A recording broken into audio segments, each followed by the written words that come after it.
Welcome to 2ndEarth Discoveries. This is a brand new segment where we go over some of the most interesting, some of the most astonishing, and mysterious discoveries that we have made on the 2ndEarth channel. Now, because this channel has been algorithmically demoted in some ways, which is making it difficult for us to find new viewers and new subscribers, I thought this would be a great way to not only start a new segment, but perhaps an entire new channel, so as to highlight some of these discoveries, but also with a brand new angle, which will in the end give us a chance to put a little bit shorter, more intense episodes for the viewers to enjoy. So I'll do my very best to make the episode as interesting and to the point as I can.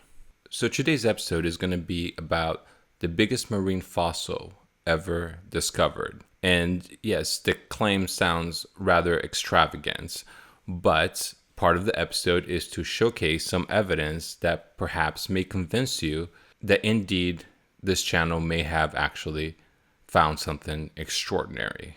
So this episode in question was published on April 15th, 2017, where we asserted a fossil that was discovered in Antarctica might actually be one of the largest fossils ever discovered. Of course, such claim was met with instant doubts. Even myself was kind of surprised if this is indeed a fossil that this was discovered. But before you tune away thinking that this is a big joke, I implore you to at least listen to some of these reasons. And in this episode, we'll be going over 4 major reasons why this may actually be the extraordinary finding that we are claiming is what it is. So on April in 2017, I was perusing through Google Earth, and by accident, I uncovered this. Right off the bat, if you look in the surrounding terrain, it looks unique. In fact, we've even isolated the color channels and showcased that we can actually get this object to isolate by itself in Photoshop, meaning whatever this is, it seems to be slightly different from the terrain around it. And if you back up, you can see that there may have been snow or ice recently covering this potential fossil. And as I zoom in, as you can see, it looks almost like a fish. Well, I would say it's a giant fish, because when we do the measurements of this, well, as you see here, this thing is about 115 feet long. Is that possible? Is it possible to find a fossil that's 115 feet? And specifically, we're talking about a species of Ichthyosaurs, which are marine reptiles, and there are 2 potential species that I think this might be. It could be perhaps a Shonisaurus or a Shastasaurus, 2 of the biggest ichthyosaurs this planet has ever seen. Now, what's funny is the description shows almost identical images, so I'm not sure if these are nearly identical species or very related species. I'm not sure. I'm not exactly a paleontologist, but what I do want to show you is how these species compare to this actual fossil. And when I say fossil, I understand that that has not been determined. It's just a way to simplify so I don't have to constantly describe, well, it's a potential fossil or it's a potential finding. I'm just going to call it fossil just for the sake of simplifying the descriptions. So the presumption is that if this was an ichthyosaur, it would look something like this. And just to quickly flash what could be a fossil again, and the ichthyosaur, well, there's definitely some resemblance, but we need to look further. So I went ahead and I went into Photoshop, and I took a segment from Google Earth and I increased the size. And then I went ahead and I placed some channel mixers to kind of penetrate some of the color channels, and we end up getting something that looks like this, which in itself already looks more like a fossil.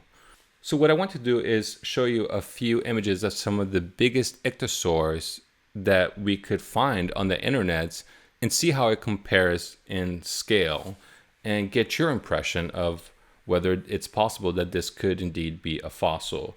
So the first image I'm going to start off is with an actual fossil of a typical ichthyosaur.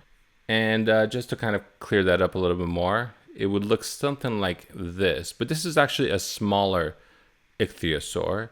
But there is some proportional relations that you can see. Moving on, we found this image, which is similar, but it's not perfect. The body seems to be a little bit more slender and the beak seems to be a little bit longer. And here is one of the biggest fossils ever discovered. Now, this actually is rather similar. The beak is just a tiny bit longer and the tail tends to be a little bit skinnier, but the body width is somewhat the same. And then there is this version, which strangely enough, the head is actually too small on this version, but the body width seems to be somewhat in proportion to the fossil. And of course, we have this version, which supposedly is supposed to be the same as this one. But you can see how there are differences in how paleontologists are depicting these creatures. This one seems to have a nearly identical head, but the body seems to be a little bit more slender. And then I found this one, which looks pretty close in proportions. I'm going to be honest. I mean, if this was a fin and this was another fin, you can kind of see that the pectoral fins seem to match in proportion. And the eyes and the beak seems to be somewhat the same size, as is the tail. So this one is actually pretty close. And then I found an actual outline on the internet of a Ichthyosaur, and let me show you what it looks like. Wow, that seems to be very proportional. And once again, the pectoral fins seem to be aligned with what looks like a fin here and a fin in the bottom. And this is a Shonisaurus, if you're wondering. Let me show you the regular version of this so you can see. That's how it compares to a man. And lastly, we have this one, which is supposed to be one of the biggest ichthyosaurs ever discovered. And ladies and gentlemen, dare I say, we may have a match here. It looks awfully, awfully close. And this really got my attention. I'm thinking, you know what? Maybe we do have something here. To drive this point even more clear, let me show you what a skull of Ichthyosaur looks like. So here is one skull that I discovered, and you can see how big the eye socket is. So although you have this guy that has a tiny eye, the general eye socket is actually rather large. And also you kind of see the straight edge with the skull right over here, as you can kind of see the straight edge happening right over here. And something else I found kind of interesting is that when you look at the fossil itself, do you see how there looks like there's almost like a triangular hole right next to the skull, or what could be the skull? Well, look at this fossil over here. Right next to the skull, you have almost like an opening, almost like a cavity right over there. And you find this in many fossils. So I'm wondering if this actually is a type of anatomical feature that's happening within the skull. And just to make that point more clear, here is another example where you see that kind of cavity in the fossil record. So now that I showed you how the fossil that was discovered in Antarctica actually may look like the real ichthyosaur, some of the biggest ichthyosaurs ever discovered in proportion, I want to now talk about the 4 reasons why this may actually be an ichthyosaur. Now, what makes this so difficult to believe is that, as you can see, if this is indeed a fossil, it's a fairly intact fossil, meaning we're not just talking about the bones, we're talking about muscle structures, perhaps even skin. We don't know. It's hard to see.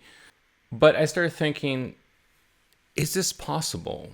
Is it possible that a fossil could come out of Antarctica and still be somewhat intact?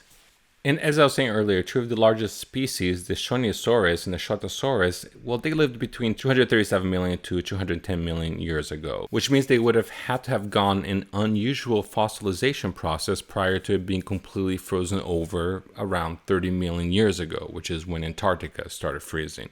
But as I was showing you earlier, what is kind of interesting is that when you do look at Google Earth, you can see that this fossil was actually discovered around ice. So it's possible that this was recently covered with ice and possibly exposed due to the recent warming of Antarctica. Of course, talking about global warming. And at least according to one National Geographic article, though these animals seem to have been most diverse around 210 million years ago, well, it says here, they reached their greatest diversity about 210 million years ago in the late Triassic, but some persisted into the late Cretaceous. They vanished from the fossil record about 25 million years ago. So some of them actually lived past the dinosaurs, which means that if some of the biggest ones had lived up to that point, they would have been just in time to have been frozen as Antarctica started freezing over. But even if this is not the case, let's say that these animals actually went extinct 210 million years ago. Is there any condition in which these things could be preserved in a way in which it's much more than just bones?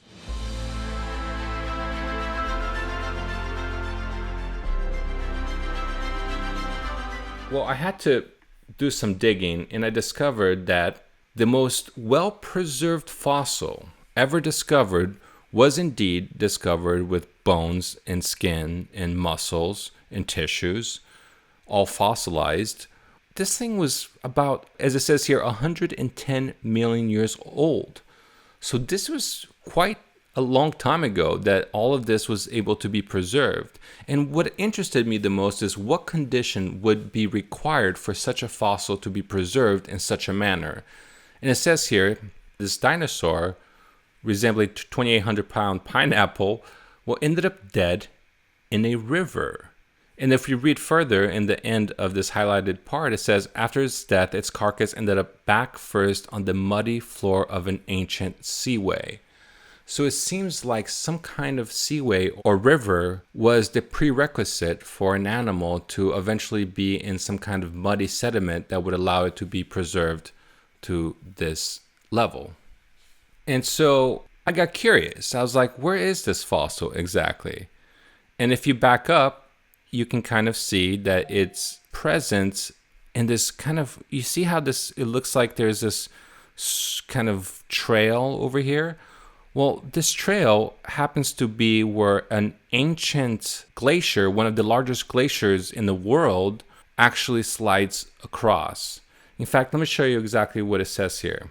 In this article, what Antarctica looked like before the ice, well, that exact area is what is called the Lambert Glacier. You can see it right over here. And so what does this say about the Lambert Glacier? Well, what's interesting is it says here, the valley is Lambert Graben in East Antarctica, now home to the world's largest glacier. And if we just skip to the bottom, it says, but before Antarctica's deep freeze 34 million years ago, the valley was relatively flat and filled by a lazy river, leaving a riddle for geologists to decode. How did the Lambert Graben get so steep, and when was it carved? So it was a lazy river before, and what we see as a potential slope was something that may actually have been carved by glaciers.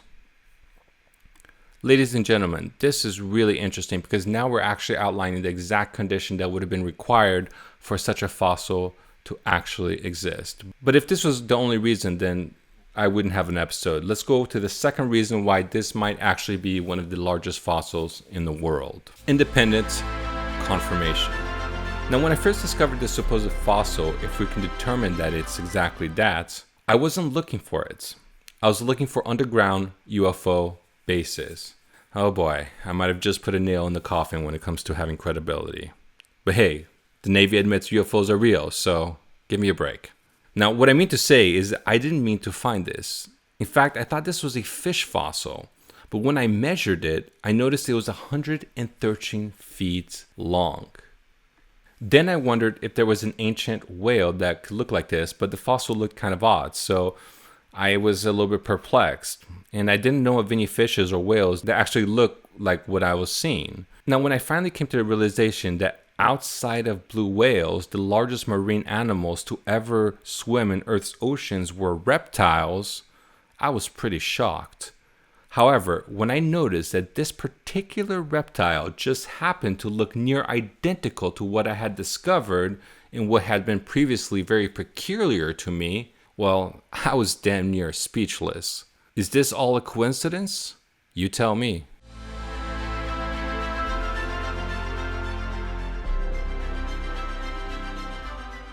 The third reason is that the fossil was found in Antarctica.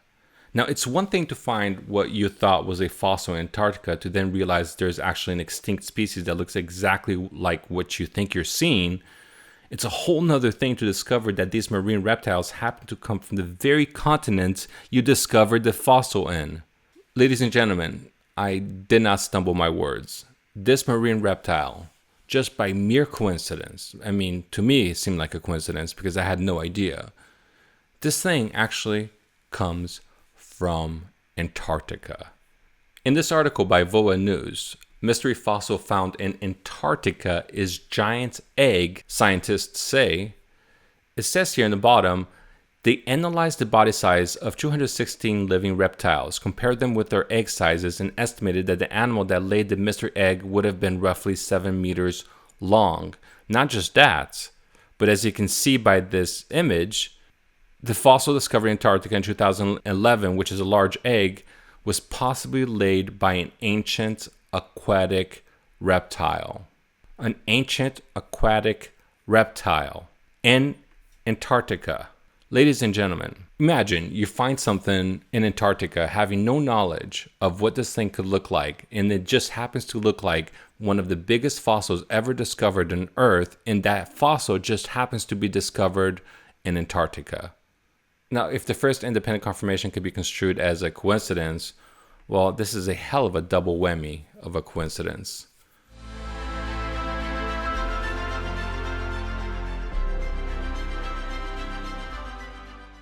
And the last and most interesting of all the reasons is the big claim. You see, in that episode on April 15th, 2017, I asserted in that YouTube video that if this is indeed a fossil, then it would be the biggest marine fossil ever discovered. Except maybe it was too big. The biggest ichthyosaur ever discovered was about 70 feet long, which is only about 70% the length of some of the biggest blue whales. Though it is the second largest marine animal to ever swim in Earth's oceans, it was still a distant second to the blue whale. Though the consensus of its size was off, I nonetheless published on YouTube my thoughts that this might actually be a fossil. A year later, as published by the Smithsonian and National Geographic magazine, scientists made an astonishing discovery on new analyzed jaw fragments that had been sitting in a museum that ichthyosaurs could indeed be bigger than blue whales. Ladies and gentlemen, I present you Discovery.com. This giant ichthyosaur might have been bigger than a blue whale. And here we have National Geographic stating, prehistoric sea monster may be largest that ever lived. I kid you not, ladies and gentlemen, after saying that this fossil looks like a fossil, but it might just be a little bit too big, I'm not certain, the year after, the biggest paleontology story of the year ends up being that these animals are actually indeed at least 25% bigger than previously thought, and other jaw fragments that have still yet to be analyzed seem to indicate that they could be even larger. This is a trifacto of coincidences, ladies and gentlemen. We're talking about the same continents. We're talking about actually making a prediction of these fossils a year before it happened. Not to mention that I already thought this was a fossil, thinking that this was looking peculiar, only to realize that it's not even peculiar because I didn't know that marine reptiles were actually some of the biggest animals that ever lived, which, as stated earlier, was the independent confirmation. So could this be one of the largest fossils ever discovered, or did I just hit the jackpot of coincidences? Thank you so much for following us in the first 2ndEarth Discovery episode. We have so many other discoveries to go over. Please stay tuned and check out our new channel, 2ndEarth Feed. Now, we have nothing on that channel as of now, but I will eventually publish this episode on that channel after leaving it for about a week on 2ndEarth. And I'm going to kind of follow this formula where I drop the episode for a few days on 2ndEarth and then I put it on the other channel. And eventually with time, as the other channel grows, hopefully I can publish directly there. Thank you so much for listening. Please leave your thoughts and comments. This is Felipe speaking, signing out.